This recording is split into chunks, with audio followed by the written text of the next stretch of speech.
சின்ன சின்ன சண்டை சமாதானமாச்சா?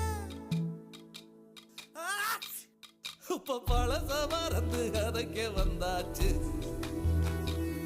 என்ற விசனம் மறந்து காத்தோட போயாச்சு.